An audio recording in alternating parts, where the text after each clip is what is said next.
All right, looks like we are live. Finally, we had a bit of a scheduling issue there, but we are here with Mike from The Violent. What's up, Mike? What's going on, man? Thanks for having me.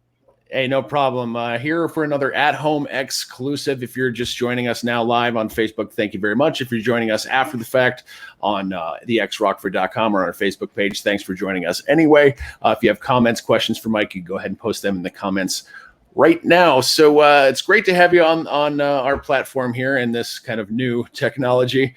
Yeah.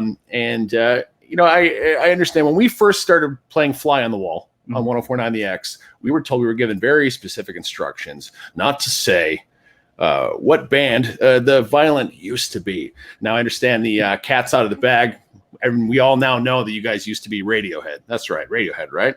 Yeah, Radiohead. Oh no, no, it was it was Red. Yeah, we all know it was U2. Actually, it was just U2. No, yeah, Radiohead, not Radiohead. It was Red Sun Rising, and we actually had you guys out a couple years ago, 2018, for our Xmas evening show at the Apollo Theater in Belvedere, Illinois. Yeah, after seeing that, it's good to know that we have not heard the last of at least some iteration of that musical talent. So tell us how the Violent came to be. Basically, Red Sun Rising. Sorry, I just got something in my eye, right when I. Red Sun Rising was basically kind of, we kind of just started to feel like it was the end of a chapter. I'm taking my contact out. Fuck this. So it just we all started to kind of feel like we wanted different things, and it's like in a relationship, it happens in bands too. It's just you meet somebody and you start dating, and you're like, I'm going to spend the rest of my life with this person, and then life happens, and you're like, it just didn't work out. So but Pat, Dave, and I, who are now The Violent, who were in Red Sun Rising as well, sure, we always kind of had like a bond beyond where Red Sun Rising was, and it was always us three together, and I don't know if it's because we subliminally willed it to happen, but we ended up it just being us at the end, and wanting to do something. We're always on the same page, so it just made sense when the Red Sun Rising thing was kind of ending. We're like, well, we still want to play together, and here we are. So did you start preparing stuff for The Violent before quarantine? Yeah, actually, during the last year of Red Sun Rising, we were kind of on the road, and we were just touring as a 4-piece. It was just us three and Ricky, our bass player. Mm-hmm. So we kind of joked about it. We're like, man, it would be cool if we just had a little side project. The three of us could just do some stuff, and I was like, I have a bunch of songs that I probably won't use for Red Sun Rising because they're a little different of a sound. So I started showing those guys a little bit of that, and it was supposed to be kind of like a side project. Right. And, when it came to fruition that it was going to be the main focus, it was kind of like, all right, here we go. They're like, well, let's hear these songs you got. And I was like, here it is. So it kind of just fell into place in a weird way. Right. But yeah, then the pandemic happened. So it's just like, what do we do now? And so did the pandemic strike in the middle of writing or in the middle of the recording process? Yeah, most of the songs were, at least the ones we're recording now, I had already written for the most part. I just kind of had to, put them together with the rest of the guys. Right. But we went down to Nashville for the first session of recording. We kind of mapped the songs out, and then the pandemic happened. We're like, well, shit, how are we going to finish this? And so we all kind of, pitched in and made some investments for home recording, and we're like, let's figure this out. And once we built that infrastructure to be able to record at home and remotely, it was kind of like fuel on the fire. Cause now it's like, well, now you guys are all home. You have no excuse. Let's fix it. So you guys kind of share Pro Tools sessions? Is that how that works? Yeah. Yeah. The tech advancements during this quarantine is kind of one of the silver linings. It's just like, some of the sharing services, through Pro Tools, even, just like the cloud-based sharing sessions, we can work in real time within 0.5 seconds. And it's pretty amazing. Yeah, I have trouble believing that from a technical standpoint, because even sometimes in person to person over a platform like we're using right now, the timing can be a bit off. Yeah. I could finish a statement and then you could hear it a second and a half later. Right. So it's amazing that you're able to connect and are you able to play together at the same time? Not play at the same time, just perform within the same session. So as long as everyone's playing to the click, what they're hearing Okay. back is lined up. Okay. Yeah. Playing to a click, that's something that I think a lot of people aren't used to it. Like when they first start out playing music, especially together as a band, when you get together with a garage band when you're 18, you don't really say, all right, well, let's practice to a click always. You just want to rock, So it's like, and having to do that remotely, I imagine is an even different challenge. Oh yeah, there's no like band practice anymore. It's like that's kind of gone. It's just like, here's the session, put your part on it, and then everyone can speak it. Yeah, so like, even if I guess while some other member of the band, the drummer or the the bassist, for example, is playing their part, are you listening as they're recording it? Can you hear what they're doing while they do it at least? Yes, but you can't play along with it. So you have to right. Yeah, stream the audio. So I mean, if you're just like, hey, okay, stop, I don't like what you're doing, you know what I mean? You're able to just stop them in the middle. Yeah. And Which is pretty crazy. Right. It'd be no different if we were all sitting in the tracking room and whoever was recording, like the drummer was in the track, and we were in the control room, they were in the tracking room, and we were just like talking to them through the talkback. It'd be no different. Which is what's cool about it. Right. Yeah. It's this is something I could talk to you about for hours. Yeah. I don't know if the average listener is completely interested in that. Hurting out, man. It's all. Yeah. Right. Yeah. The process is fascinating to me. That's why I always want to talk about that. It's for a different podcast, yeah. I think. I think. But so I guess my question is: you've got "Fly on the Wall" out. Are there other songs in the can? Is there an album planned?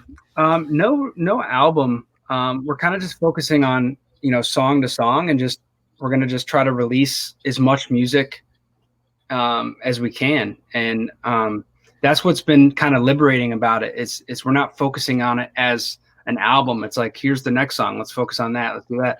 And there are, I think we got about 6 songs actually done. And there's, 10 to 15 that are just kind of in pieces that we're working on. But we're just slowly getting through them. And I'm sure you'll see another song, mid-August. That'd be great. Do you think the way music is released now, there's a need for an album necessarily?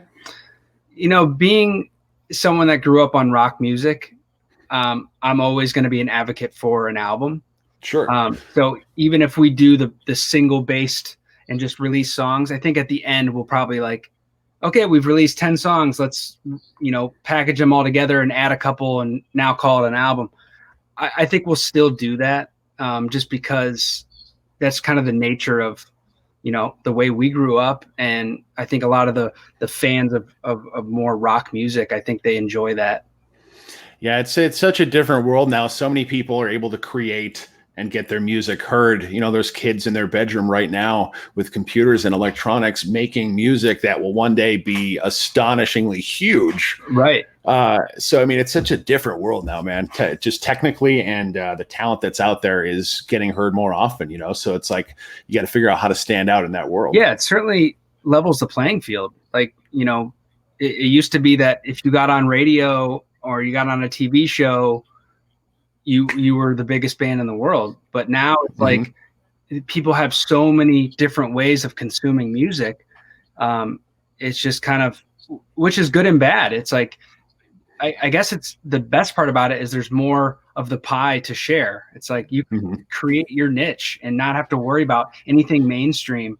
And there can be a place for you. And that's, I love that.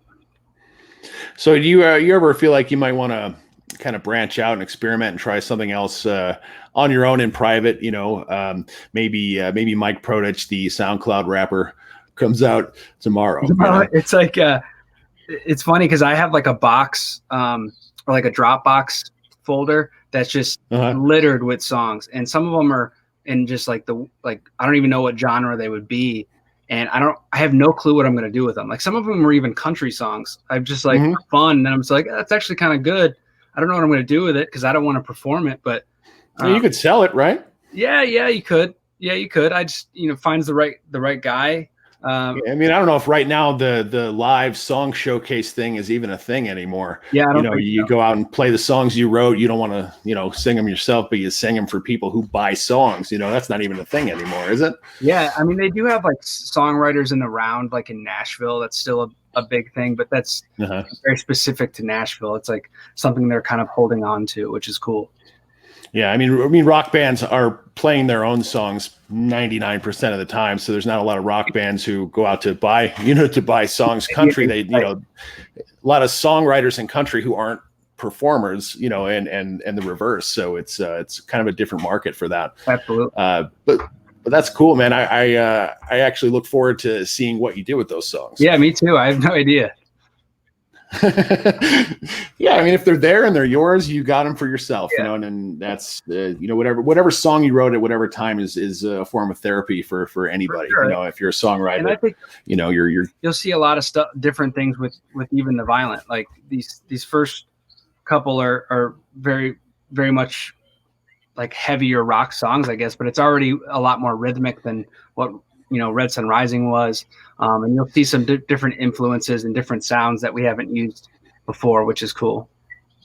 Yeah, that is cool. So this is an interesting question because I've seen a few bands that were one band and then became another band with either the addition or subtraction of a member.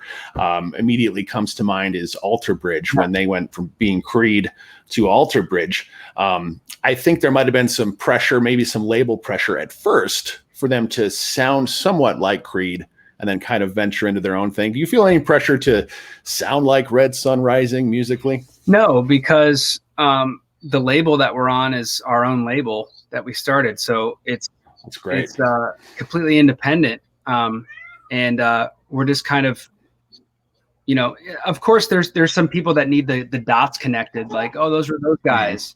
And as the singer, I can't change my voice too much. Even if I try, but but I think exploring those other influences of your own is going to take it in a different direction, and the vision is different completely, and that's going to create its own path. So I'm excited for that. Yeah, we're excited to see where everything goes as well. And I was wondering if you might want to play a song for us. Yeah. I guess I'll play the one song that we have right now. Fly on the Wall is the name of it, right? Yeah, this will be the quarantine closet version. All right, so playing from his closet, I'll mute my microphone and let Mike Prodich from The Violent take it away with Fly on the Wall. Sorry, I gotta do the old school home tuning. We've been there, man.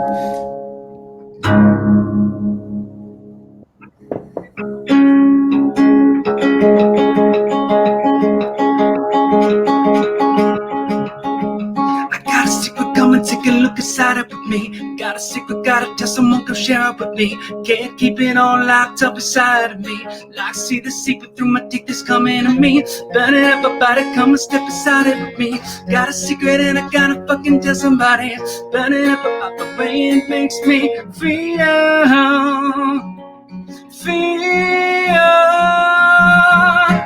What if it makes you feel more alone than you've ever felt in your life? What if it hurts you when it's so bad your heart can't take it? What if it makes you feel more alone than you've ever felt in your life? What if it hurts you when it's so bad your heart can't take it? Will you tell it now? The more I think about it, I can't even vouch for it. Never heard it, saw it, thought my mind was playing again. Play the victim, get defensive, just remembering it. Got a secret, come and take a look inside it with me. Got a secret, gotta tell someone to share it with me. Got a secret and I gotta fucking tell somebody. Got a secret, but the way it makes me feel. Whatever makes you feel more alone than you've ever hurts you and it's so bad your heart can't take it? What if it makes you feel more alone than you've ever felt in your life? What if it hurts you and it's so bad your heart can't take it?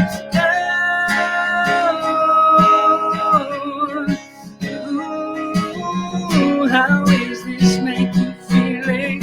How is this make you feeling? How is this make you feeling? How is this make you feeling?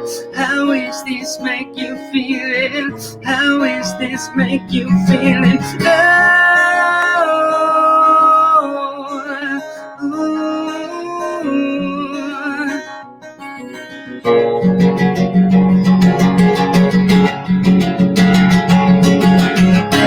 Whatever makes you feel more alone than you've ever felt in your life.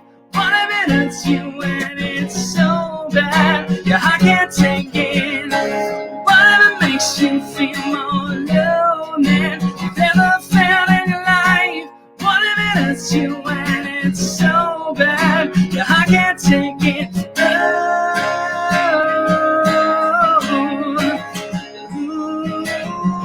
How is this make you feeling? How is this make you feeling?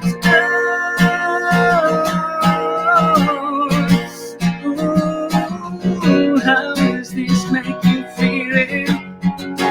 Would you tell it now? Would you tell it now?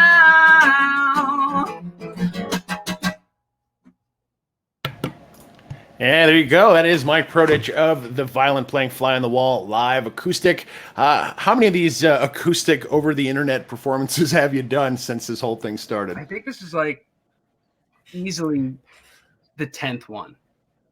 Yeah. You gotta miss the sound of thousands of people applauding after you're done with the song. You know, it's that awkward feeling you're done and then nothing. Just that and the power of like the band slamming behind you. But right. But that's how the songs all start for you, right? Is the skeleton on an acoustic guitar, sure, right? For sure. And I love even the songs that get built up big in production, like, you know, like Fly on the Wall or some of these other songs, and then stripping it back down, and you almost kind of like rediscover the melody, and then you can start messing with the chords a little more and like maybe making it minor, messing with the relative minor of it, and just having fun with it. Now, a friend of mine filled me in, and I kind of saw another interview you were in. Is it true you're from Akron, Ohio? Did you grow up in Akron, Ohio? I did. Yeah. Did you go to Coventry High School? No, I went to Talmadge High School, but I played Coventry in all the sports. Oh yeah. Oh, did you know? Yeah. I was in Akron for a year when went to Coventry High School there. What year did you graduate? I was 05. Okay, yeah. Then there's no way I would have tackled you on the football field. No, actually, I didn't play football at all. But man, it's cool, man. A lot of I think there's a lot of talent that comes out of Akron, isn't there? Didn't LeBron grow up in Akron? Yeah, LeBron. He still does a lot for the community there. He has a pretty good presence still there, and Devo. Drew Carey, the Drew comedian. Carey. Yeah, he's more Cleveland, but we can claim him. It's all good. For sure. Yeah. The Black Keys. It's funny. Are they from Akron as well? Black Keys, Devo, Chrissy Hynde. Yeah, there's some good stuff that came out of there. Yeah, man, it's a talent, because what else can you do in Akron besides learn a Exactly. skate, right? People talk about how cloudy that London is in the UK, but you go to Akron and spend a summer there and see how you feel. Just stay away from Barberton. That's all I got to say about that. we called it Barbertucky. Everybody does. When I was there. Yeah, right. Well, that's cool, man. The Violent, of course, you can hear Fly on the Wall in its full blast rock form on 104.9 The X every single day. Mike, we appreciate you joining us, especially when you thought it was supposed to be an hour later. Dude, no worries. Sorry about the mix-up. Sorry about that. I'm glad we could make it work. Hey, me too, man. And thanks for playing for us. Thanks for joining us. You can visit them on Twitter at The Violent Music. Any other streaming or social media platforms you guys run? Just all the typical ones: Apple Music, Spotify, Instagram, all that. Just find us. That's great, man. Mike Prodich from The Violent, everybody. Thank you very much. Thanks so man. much, man. I appreciate it. You too.